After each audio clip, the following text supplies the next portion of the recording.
D.N. Translated by Bhikkhu Bodhi. Suttacentral.net and suttas.com.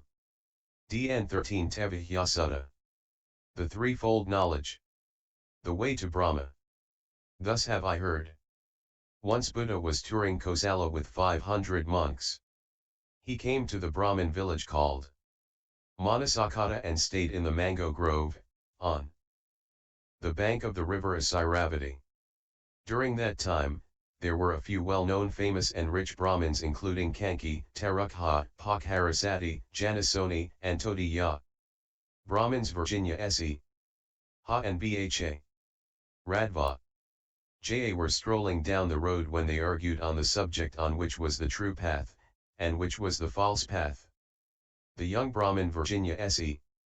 Ha said, "This is the only straight direct path to liberation, and this path leads one who follows it to union with Brahma. This path is taught by the famous Brahmin Pakharasati." Whereas the other young Brahmin Bha. Radva. Ja said, "This is the only straight direct path to liberation, and this path leads one who follows it to union with Brahma. This path is taught by the Brahmin Tarukha." Both Brahmins could not conclude who's right, so Brahmin Virginia Se.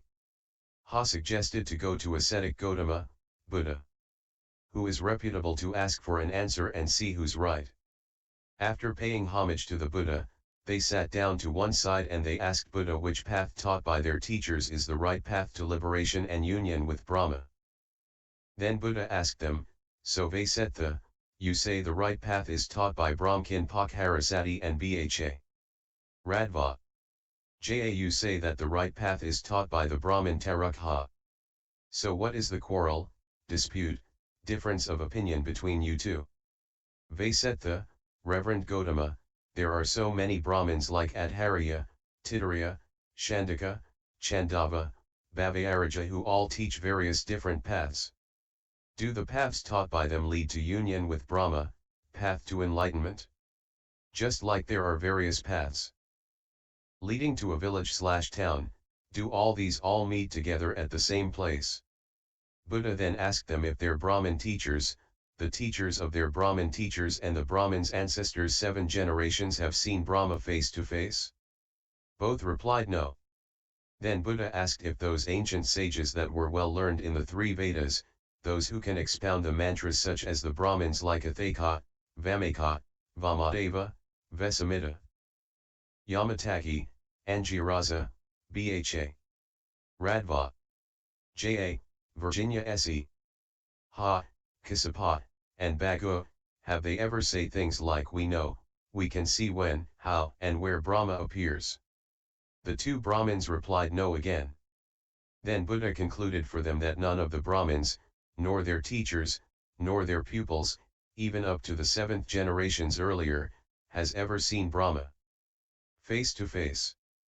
They themselves also admit that they can't see how, when, and where Brahma appears. Since they don't know and have not seen Brahma, how can these Brahmins' teachers who are well versed in the 3 Vedas say that what they teach is the straight path, the direct way to liberation, and that will lead to union with Brahma?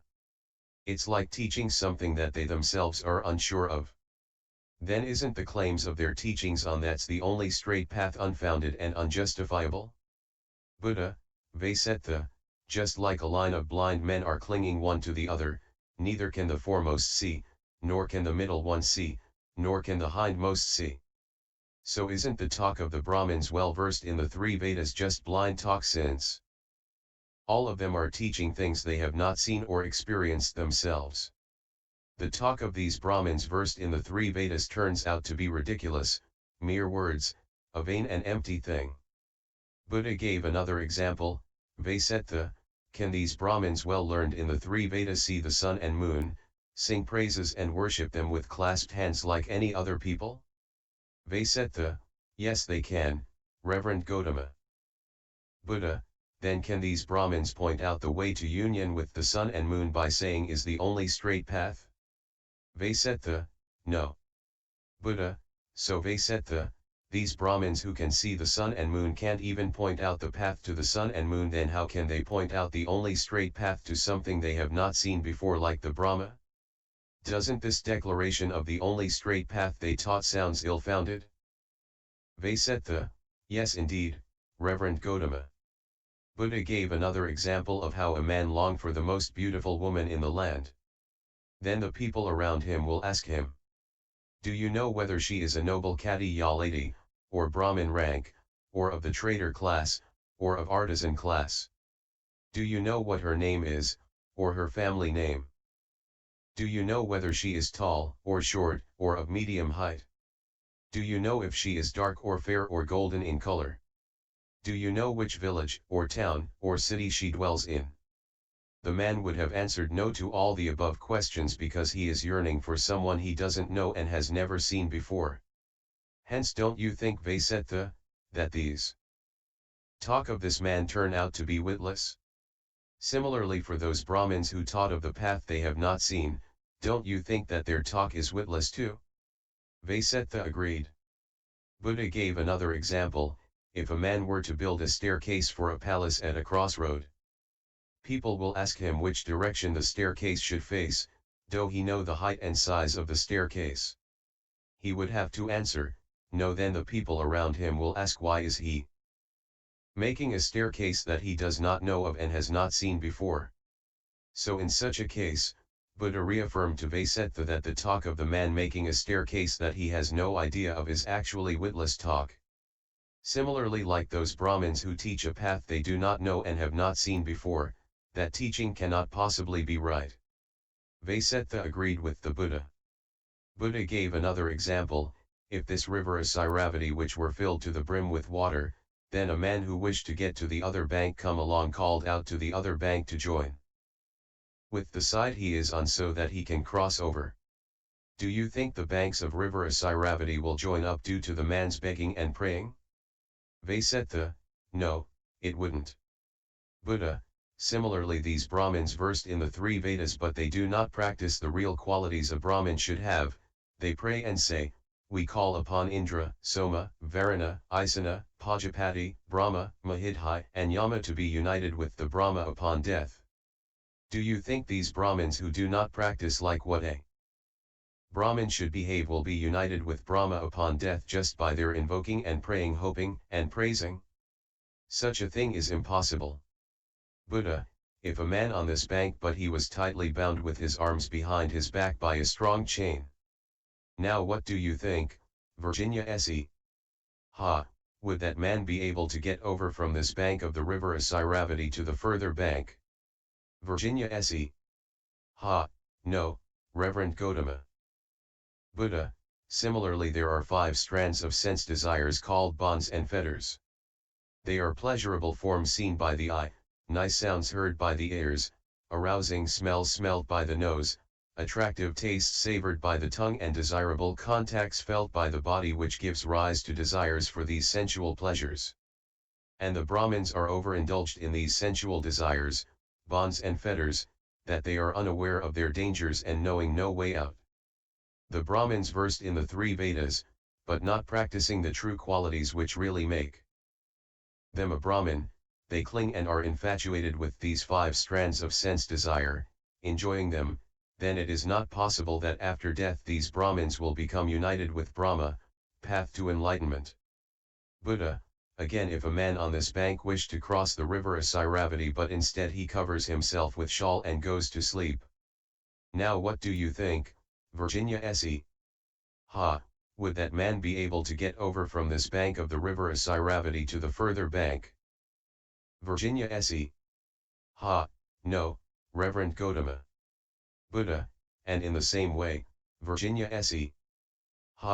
There are these 5 hindrances, in the discipline of the noble ones, which are called veils, hindrances, obstacles, and entanglements. What are the 5 hindrances that obstruct one on the path to enlightenment? They are the hindrance of sensual desire, the hindrance of ill will, the hindrance of sloth and torpor, the hindrance of restlessness and worry, and the hindrance of skeptical doubt.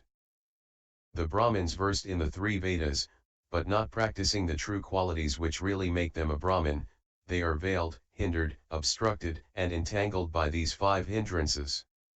Then it is not possible that after death these Brahmins will become united with Brahma, path to enlightenment. Buddha, what do you think? Vessamitta, does Brahma has wives, wealth, full of hatred, full of ill will, impure, undisciplined? Vessamitta, no, Brahma does not have wives, not attached to wealth, not full of hatred, not full of ill will, pure and disciplined. Buddha, what do you think? Vessamitta, are the Brahmins who are well versed in the 3 Vedas, do they have wives, wealth, full of hatred, full of ill will, impure, undisciplined? Vessamitta, yes to all of the above. Buddha, so you see the differences between the Brahma and the Brahmins, there is nothing in common between them. Thus how is it possible that these Brahmins who are attached to their wives, wealth, full of hatred, full of ill will, impure and undisciplined be united with Brahma upon death? It is not possible. Although these Brahmins may be well versed in the 3 Vedas, while they sit down in confidence but are actually sinking down in the mire, thinking that they are crossing over into some happier land. They think that for sure after death they will be united with Brahma in heavenly state, but in fact they are actually stuck in the samsara.